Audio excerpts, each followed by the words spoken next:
Emotions were once unsafe to have. There was a time when having emotions did not feel allowed. Not because you were too sensitive, but because the environment around you had no room for softness. Sadness complicated things. Fear slowed things down.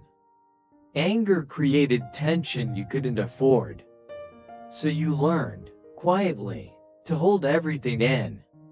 Not all at once, but gradually, through moments where your feelings were ignored, minimized, or misunderstood. Through subtle messages that said, "This is too much," or "Now is not the time." You didn't stop feeling. You stopped showing. Inside, emotions continued to exist, but they were pushed deeper. Stored away where they wouldn't interfere with survival. Where you could keep functioning. Where life could keep moving. This wasn't weakness. It was intelligence. When safety depended on not expressing too much, your system adapted by choosing containment over expression. And years later, when you wonder why you feel disconnected or numb, it helps to remember this truth. There was a time when not feeling was the safest option available to you. You became functional before you were allowed to be human. You learned how to keep going, even when tired. How to show up, even when empty. How to stay composed, even when something inside felt missing. You became reliable, responsible, capable. People trusted you. Tasks got done. Life stayed organized. But very few people asked how you actually felt. And eventually, you stopped asking yourself. This kind of functioning is not fake. It is a survival skill. One that prioritizes performance over presence. Feelings don't help you meet expectations. They don't help you stay efficient. They don't help you remain acceptable. So you learned to separate from them. Life became about roles, schedules, and responsibilities. And the better you performed, the further you drifted from yourself. Not because you failed, but because you learned to exist before you learned to live.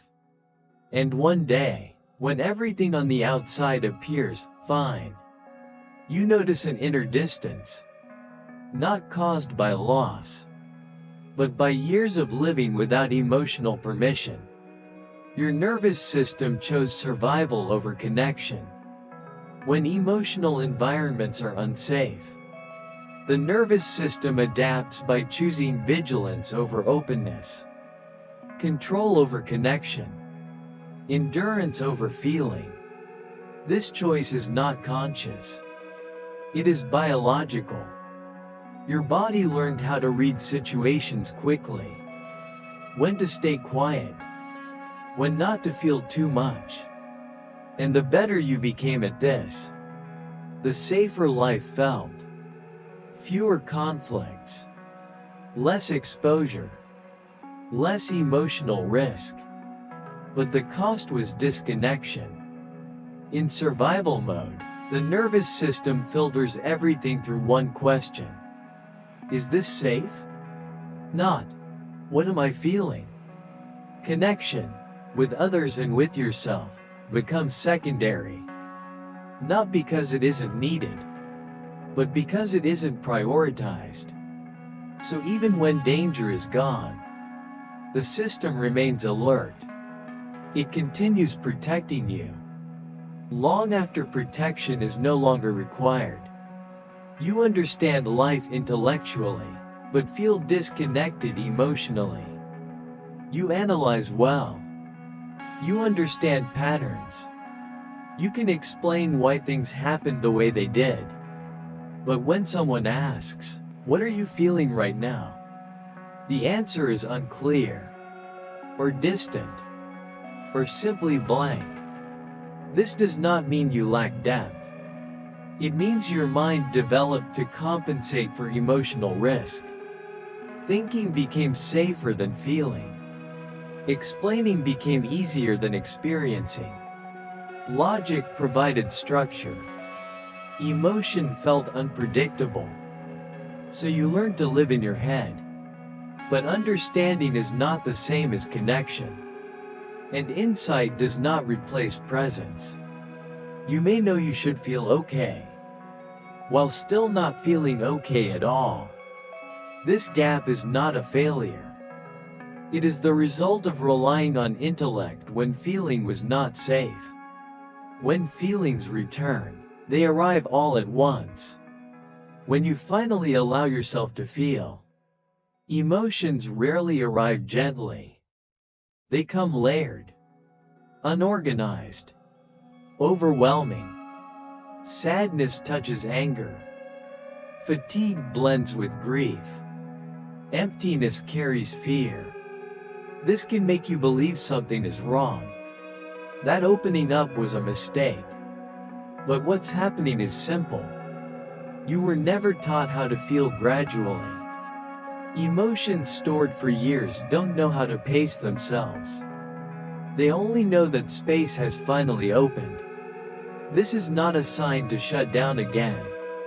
It is a sign to slow the process. Healing does not require intensity. It requires safety. Feeling is something to relearn. Step by step. Moment by moment. With boundaries. You don't need to open every door at once. Just enough to let light begin to enter. There comes a moment when survival no longer needs to be the only language your body speaks. Not because the past has disappeared, but because the present has softened enough to allow something else to emerge. Feeling was never the problem. It was simply postponed. You didn't stop feeling because you were weak. You stopped because feeling made things harder when you needed them to be manageable. So your system chose what worked. It chose control.